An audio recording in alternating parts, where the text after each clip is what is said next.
और सुनाबै छी।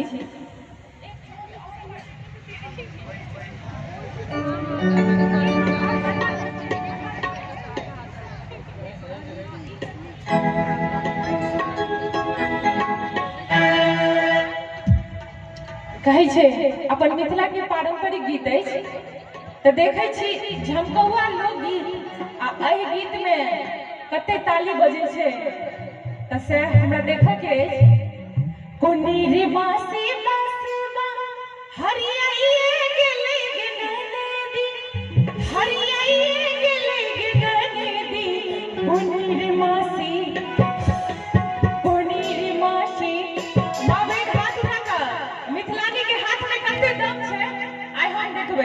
कि हमारे जते जमशेदपुर के मिथिलानी सब छथिन, फेसबुक के फ्रेंड छथिन, सखी बहिन पा छथिन, तो दोनों हाथ उठा कर सब गटे कुनीर मासी राजा बनम विदेशिया गेले गिनने कुनीर मासी राजा बनम विदेशिया गेले गिनने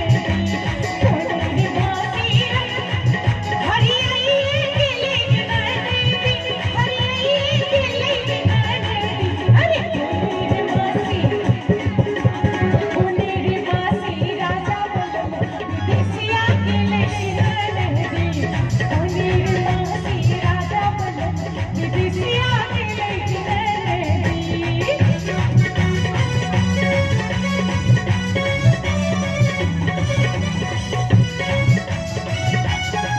जय हो।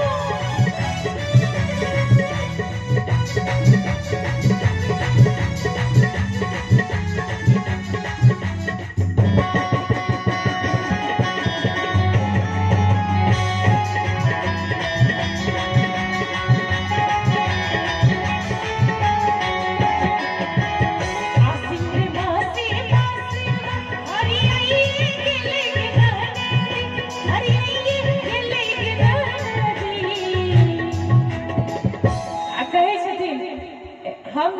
देखा चाहे छी कि हमरा मिथिला के जते छथिन सब गटे एक बेर हाथ उठा कर ताली बजा देथिन। सब गटे मिथिला के सपूत छथिन, सब गटे ताली बजा कर कि कुनीर मासी राजा बनम विदेशिया गेले गिनने कुनीर मासी राजा बनम विदेशिया गेले गिनने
सिपही जी कोनी ससुरवा पिया बांधल मोर हे बाबू सिपही जी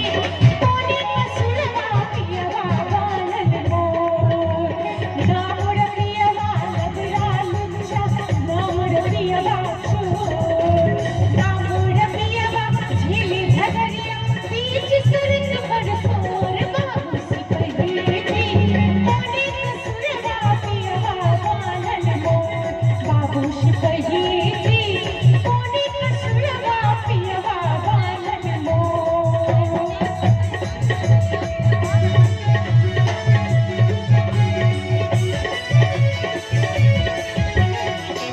जय हो मिथिला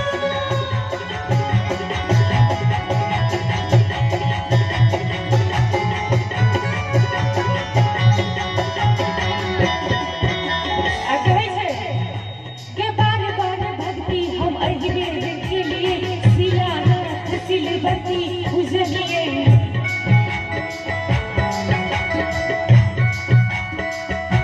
रैब सैन हम पावन उजलिए तुलसी गाछ में जल ढरलिए रैब सैन हम पावन उजलिए तुलसी गाछ में जल ढरलिए ई छै अहाँके सलहेश अतैयोनी बैमनवा पियवा दर्शन देल कई तैयोनी बैमनवा पियवा दर्शन देल कई हो तैयोनी बैमनवा पियवा दर्शन देल कई तैयोनी बैमनवा पियवा दर्शन देल कई हो ये बार बार भक्ति हम अहिबे के लिए सिलानाथ सिलवती रैब से सब निकाली बना तुलसी गाछ में जल ढरल तैयोनी बैमनवा पियवा दर्शन देल कई तैयोनी बैमनवा पियवा दर्शन देल कई हो अरे तैयोनी बैमनवा पियवा दर्शन देल कई तैयोनी बैमनवा पियवा दर्शन देल कई हो आज तक सब बेचारा की माँ में सब ताली बजा का तैयोनी बैमनवा पियवा